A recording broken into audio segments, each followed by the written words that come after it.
But though he calls grief, yet will the I am have compassion according to the multitude of the I am's mercy.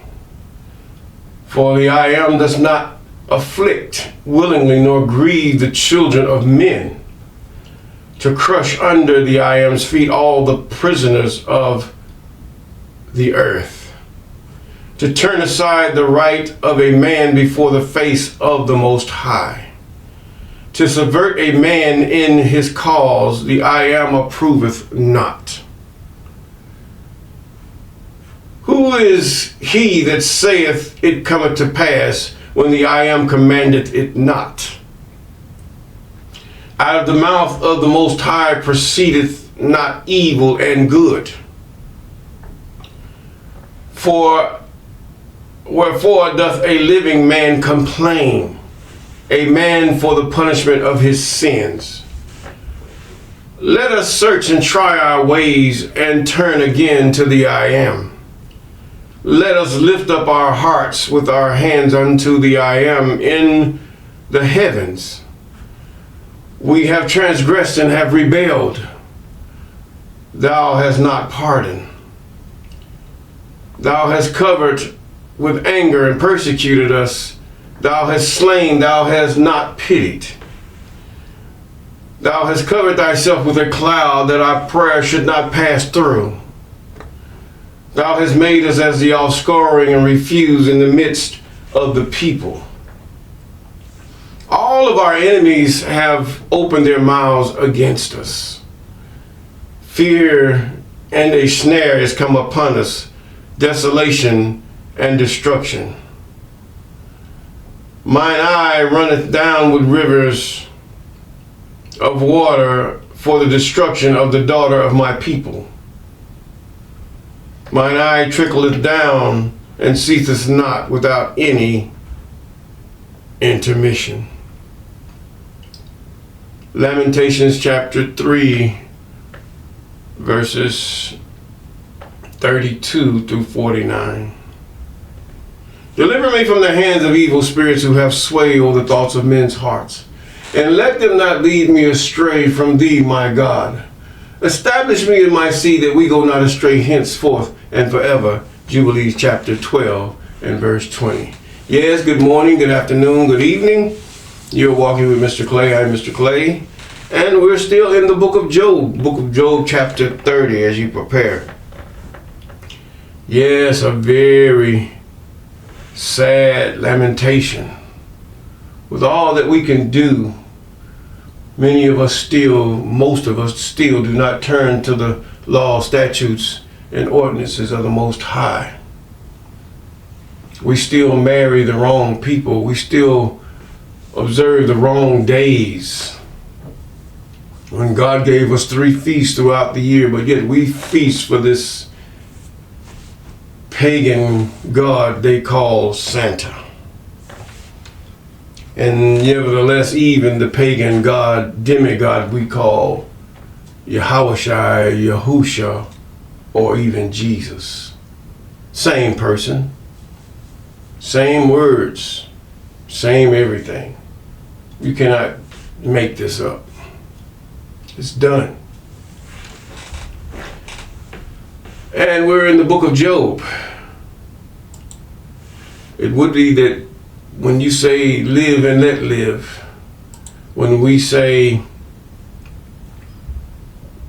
all men were created equal, most of the world lie in their imagination, gaslight themselves and everything else. Because maybe one is too skinny, or one is too fat, or one is too dark, or one is too white. All men are created equal? No, it's not true. All men are not created equal. All men are created none at all. All men are what? They are born after their kind, whether it's mixed or whether it's straightforward. And many of us, we don't know whether we're mixed or whether we're pure as far as our genealogies and DNAs because of moving around, mixing, colonizing, and all manner of evil that comes about. No, we don't know. But in the book of Job, chapter 30, we read, "But now they are younger than I, have me in derision, whose fathers I would have disdained to have set with dogs by my flock." He's talking about inordinate people. This is what he's talking about. "Yea, whereto might the strength of their hands profit me, in whom old age was perished." In other words, their fathers are dead. "For want and famine they were solitary, fleeing into the wilderness in the former time, desolate and waste. Who cut up mallows by the bushes and juniper roots for their meat? They were driven from among men, and they cried after them as a thief, to dwell in the cliffs of the valleys, in the caves of the earth, and in the rocks. Among the bushes they brayed, under the nettles they gathered together. They were children of fools, yea, children of base men. They were viler than the earth. And now I am their song. Yes, Israel, you are their song, the lowest of the low. Yea, I am their byword. Yes, Jacob, you are their byword. Where is your God? Why are you subject to such degradation and derision? Why are you the basest thing that is viewed upon the earth, although much of it is lies and much of it is true? Your women have gone astray. Your men have played the homemonger. And it's why? The parent forgets to teach the children the commandments, statutes, and ordinances of the Most High because they love their sin. And now the children grow up and they begin to be more baser than the parent. They listen to the heathen and what he has said, just as their ancestors have listened to the Canaanites, the Perizzites, the Hittites, and the Jebusites. And now a byword. But Job didn't do these things. Job is a byword because he suffered because of his righteousness, that God is being glorified in Job's suffering. They abhorred me, they fled far from me, verse 10, and spared not to spit in my face. This was happening when you are afflicted. You're not afflicted of the Most High. The Most High is really exalting you in many ways, unless you brought these things upon yourself through the eating of pork and sugary things and eating of scavengers and disobeying and doing those things that are not right before the Most High. As far as your dietary laws, the commandments, statutes, ordinances, all those laws, yes, you suffer for your own sin. Don't just get it right. Job examined himself before he made these words. Job examined himself before the Most High, as you read in the previous chapters. Yes. And that's why we should examine ourselves. And that are we walking according to the Most High statutes, commandments, ordinances, and laws? Upon my right hand, in verse 12, rise the youth. They push away my feet. They raise up against me the ways of their destruction. In other words, the youth are taking and kicking his feet out the way because he's just a beggarly old, should I say, man who is afflicted, apparently, or it seems though, with a disease that is degenerative. Yes. They mar my path. They set forth my calamity. I have no helper. It's a debilitating disease that has been put upon Job, even to the point where he has to scrape the skin off his flesh in order to find some type of relief. And some of us even, you can get ant bitten, and next thing you know, you have gotten ringworm, and it just itches and itches until some of us, we got spots on our, they inject some type of poison or parasite into your skin, and it just itches and your skin turns black from just the scratching. He says now, in verse 13, I have no helper. 14, they came upon me as a wide breaking of water. In the desolation, they rolled themselves upon me.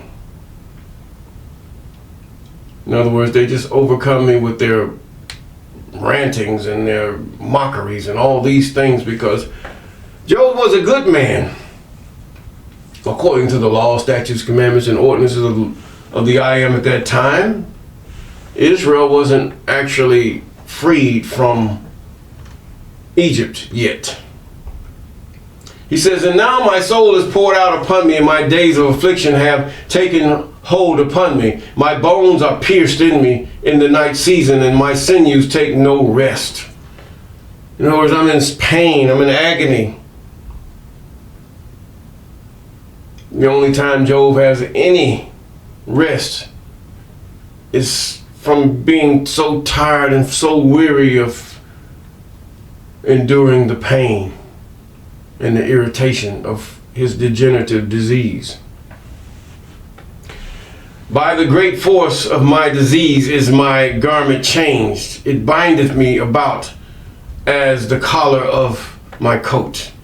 In other words, your garments is sticking, infection and everything sticking to your skin, and it hurts when it's pulled off. He has cast me into the mire. I am become like dust and ashes. I cry unto thee, and thou dost not hear me. I stand up, and thou regardest me not. Right now, Job would have been sent to the hospice, because some would not see that he would recover. But thou art become cruel to me, when thy strong hand thou opposest thyself against me. Thou liftest me up to the wind, and thou causest me to ride upon it, and dissolvest my substance. In other words, just take everything.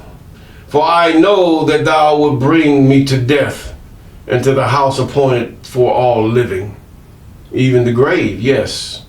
Howbeit he will not stretch out his hands, or the I Am will not stretch out his hands to the grave, though they cry in his destruction. No, you're not going to be resurrected at that time. Did not I weep for him that was in trouble? Now this is Job showing himself. Was not my soul grieved for the poor? Did not I was a good person. I was doing that when I saw people in distress. For when I looked for good, then evil came to me. Then I waited for light, and there came darkness. In other words, Job was one who would be righteous in his ways and righteous toward his fellow man, and that the creation of the Most High was most sacred to Job, as it should be to all mankind. Whether you believe in God or not, the fact is they were created. I was created, you were created. We're sacred because of the fact that we are human. But we would rather put a dog or bird or something that we hold more dearly than human life, human dignity.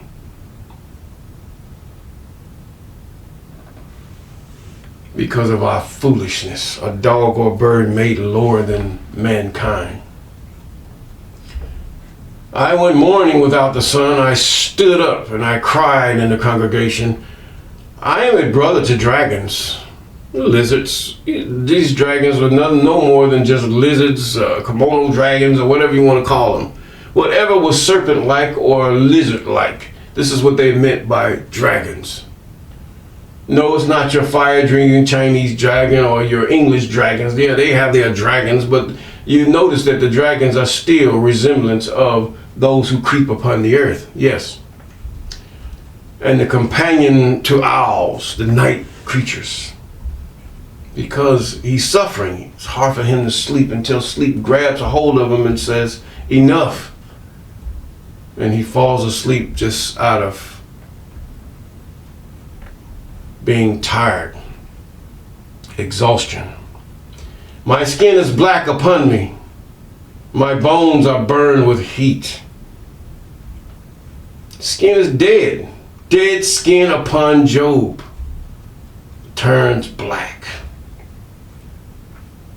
And this is a black, deep black. My harp also is turned to mourning, and my organ into the voice of them that weep.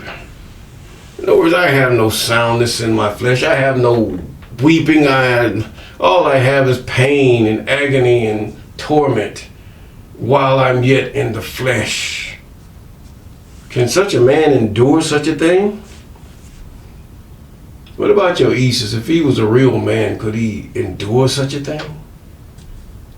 There are many men that have endured what we say Jesus endured. That doesn't carry any weight. There were people who rose from the dead because of God. And the same thing you said, Jesus rose from the dead. Or is that if they rose from the dead, how come we can't live because of them? They rose from the dead. So God has to open your eyes to see that these things are false. God has to do this because it's been drilled and pushed. These are the doctrines of demons, really, they are. God have allowed these things, just like he allowed what happened to Job. He thinks it's God, but it's not. But if we keep those things that are right before the Most High, regardless of how things may seem before us, we will have